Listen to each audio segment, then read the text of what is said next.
ये 6 गैजेट्स अभी अपने घर से निकाल के बाहर फेंक दो, क्योंकि इन्हें यूज करने से आप बिना टिकट जन्नत की शहर कर सकते हैं। डोंट माइंड, बट काफी कुछ हो सकता है। तो हम इस वीडियो में ऐसे ही कुछ खतरनाक वाले गैजेट्स की बात करने वाले हैं, तो वीडियो पूरी देखना, बाकी लाइक शेयर सब्सक्राइब भी कर दो यार। पहला, old and damaged phone charger. आपने सुना होगा इंडिया में हर चीज का जुगाड़ है, लाइक चार्जर की जो केबल है दोनों तरफ से एक्सपोज्ड हो चुकी है, लेकिन we are still charging phone. लेकिन आपको पता है ये बहुत ज्यादा खतरनाक साबित हो सकता है। पहली चीज, आपको इलेक्ट्रिक शॉक का काफी ज्यादा रिस्क बढ़ जाता है। ओपन वायर्स की वजह से शॉर्ट सर्किट के चांसेस बढ़ जाते हैं, जिस वजह से चार्जर ब्लास्ट भी हो सकता है। इवन अगर 2-4 बार वोल्टेज में फ्लक्चुएशन आता है तो फोन की बैटरी भी ब्लास्ट हो सकती है। दूसरा, ओपीएस यानी ओवरलोडेड पावर स्ट्रिप्स, वही आपका एक्सटेंशन बोर्ड। ये ओवरलोडेड पावर स्ट्रिप्स आपके लिए बहुत बड़ा खतरा बन सकते हैं, या फिर कहूं तो टाइम बॉम्ब, जो आपको खुद नहीं पता कि कब ब्लास्ट हो जाए। इनफैक्ट ये आपके साथ साथ इलेक्ट्रॉनिक डिवाइस या घर में जो बाकी की चीजें होती हैं उन्हें भी डैमेज कर सकते हैं। एक्चुअली हर बोर्ड या सॉकेट के ऊपर उसका आउटपुट वोल्टेज लिखा होता है, like 5 ampere, 15 ampere, 16 ampere, etcetera etcetera. अब गलती कहां होती है, लोग अपने कंफर्ट के हिसाब से पावर स्ट्रिप को एक्सटेंशन बोर्ड बना के कभी सोफे पे कभी बेड पे मींस कहीं भी रख लेते हैं, और उसमें 5-6 डिवाइसेस इकट्ठी करके लाइक मोबाइल, लैपटॉप, प्रेस, सारी चीजें इकट्ठी करके उसी में लगा देते हैं। अब ऑब्वियस सी बात है, अगर आप ट्रक का लोड रिक्शे पे ला दोगे तो ब्लास्ट तो होगा ही होगा। तो हमेशा पावर स्ट्रिप पे उतना ही लोड दो जितना वो झेल पाए, और अगर आपकी पावर स्ट्रिप बहुत ज्यादा पुरानी हो गई है या फिर उसके जो वायर्स हैं वो एक्सपोज्ड हो गए,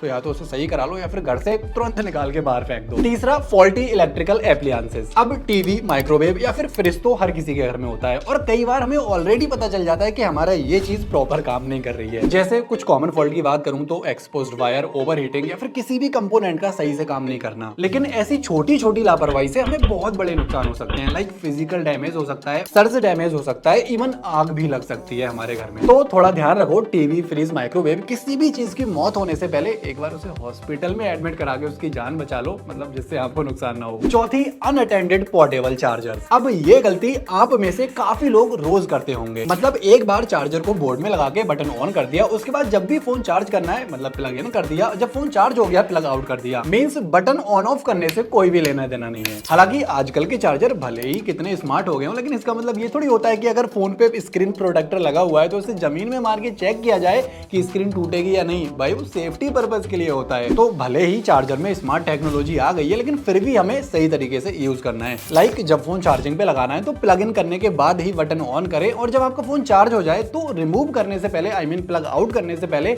बटन को ऑफ कर दें। बाकी बटन ऑन करके अनअटेंडेड चार्जर बिल्कुल भी ना छोड़ें, इससे शॉर्ट सर्किट हो सकता है। स्मार्टफोन की जो चार्जिंग आईसी है वो फ्यूज हो सकती है, चार्जर ब्लास्ट हो सकता है, बैटरी ब्लास्ट हो सकती है, काफी कुछ हो सकता है भाई। तो 1-2 सेकंड में कुछ नहीं जाता, टाइम निकाल के ऑन ऑफ कर दिया करो बटन को यार। अच्छा, कौन कौन अपने चार्जर को ऐसे ही बटन ऑन करके छोड़ देता है, मतलब अनअटेंडेड कंडीशन में, कमेंट्स में बताओ। Fifth, swollen lithium ions batteries. भाई इन बैटरीज का बहुत बड़ा कलेश है, मतलब 50-60 हजार वाले स्मार्टफोन्स में तो कोई दिक्कत नहीं है, लेकिन जो मिड रेंज है या फिर उससे नीचे वाले स्मार्टफोन्स हैं उनमें अक्सर क्या होता है कि जो कंपनीज हैं वो कम से कम पैसों में ज्यादा से ज्यादा फीचर्स देने के चक्कर में बेटर क्वालिटी प्रोवाइड नहीं करा पाती, जिस वजह से यूजर को कहीं ना कहीं दिक्कत होने लगती है। मतलब सस्ती बैटरी लगा के सस्ता चार्जर दे दिया, फिर ऑब्वियस सी बात है थोड़े दिन में बैटरी फूलना शुरू हो जाती है, एंड कई बार चार्ज होते होते या फिर जेब में रखे हुए फोन ऑटोमेटिक ब्लास्ट हो जाता है। तो इससे बचने के लिए आप अपने स्मार्टफोन को रेगुलर चेक करते रहा करो। लाइक पहले तो थोड़ा आसान था, मतलब बैटरी को बाहर निकाल के चेक कर सकते थे, पर अभी तो सारा सब कुछ क्लोज होता है। लेकिन फिर भी अगर आप अपने स्मार्टफोन के बैक पैनल को चेक करोगे तो थोड़ा सा फूला हुआ नजर आएगा, या फिर आप प्रेस करोगे तो लाइक आपको फील हो जाएगा कि आपके स्मार्टफोन की बैटरी फूल रही है या फिर नहीं। बाकी अगर आपने कोई पुराना फोन विद बैटरी अपने घर में अगर संभाल के रखा हुआ है तो या तो उसे बाहर निकाल के फेंक दो या फिर कोई कबाड़ी को बेच दो, क्योंकि आपको पता भी नहीं चलेगा कब उसकी बैटरी ब्लास्ट हो जाएगी। और ये बात मैं हवा में नहीं कह रहा हूँ, आप न्यूज या फिर आर्टिकल्स पढ़ के देखो, साल में काफी खबरें आती हैं जहाँ पे मतलब जेब में रखे रखे फोन ब्लास्ट हो जा रहा है, कहीं अलमारी में रखे रखे फोन ब्लास्ट हो जा रहा है। एंड अगर आप किसी पुराने फोन को संभाल के रखना चाहते हैं तो उसे फायर प्रूफ बैग में स्विच ऑफ करके रख सकते हो। Last, cheap uncertified electronic. अब कभी कभी हम पैसे बचाने के चक्कर में लोकल या फिर अनसर्टिफाइड चीज खरीद लेते हैं। अब पैसे बचाने तो अच्छी चीज होती है, बचाने चाहिए, लेकिन कहाँ पे पैसे बचाने हैं ये सोचना बहुत जरूरी है। फॉर एग्जाम्पल अगर मैं चार्जर की बात करूं तो लोकल चार्जर का काम होता है अंधाधुंध तरीके से आपके फोन की बैटरी को चार्ज करना। अगर आपके फोन की बैटरी फुल चार्ज हो जाएगी तब भी वो उसे चार्ज करता रहेगा। अब ऑब्वियस सी बात है, फोन तो फटेगा ही फटेगा, क्योंकि इनके अंदर स्मार्ट वाली चार्जिंग टेक्नोलॉजी नहीं होती। जो आजकल के स्मार्ट चार्जर हैं वो जब एक बार फोन चार्ज हो जाता है तो पावर सप्लाई को होल्ड कर देते हैं, लेकिन ये लोकल चार्जर्स में ऐसा कुछ नहीं होता। इसके अलावा और भी काफी सारे इलेक्ट्रॉनिक डिवाइसेस होते हैं, उनमें कभी भी हमें लोकल पार्ट या फिर कोई भी लोकल एसेसरी नहीं पड़वानी चाहिए, क्योंकि कंपनी किसी भी डिवाइस को बहुत सोच समझ के बनाती है। जितने भी पार्ट्स होते हैं वो सारे उसकी कैपेसिटी के अकॉर्डिंग लगाए जाते हैं। तो मेरे हिसाब से हर किसी के लिए जो सबसे ज्यादा जरूरी चीज है वो है उसकी फैमिली, तो उसे थोड़ा सेफ रखो और जितने भी इलेक्ट्रॉनिक डिवाइसेस हैं उनके साथ कभी भी लापरवाही मत करो। अगर आप फ्यूचरिस्टिक गैजेट्स के बारे में जानना चाहते हैं तो ये वीडियो देख सकते हो। डीप फेक कितना ज्यादा खतरनाक साबित हो सकता है और क्या क्या कर सकता है, उसके लिए ये वीडियो देख सकते हो। बाकी ऐसी ही इंटरेस्टिंग टेक वीडियोस के लिए सब्सक्राइब कर दीजिए। मिलते हैं नेक्स्ट फ्राइडे को नई वीडियो के साथ, तब तक के लिए स्टे कनेक्टेड।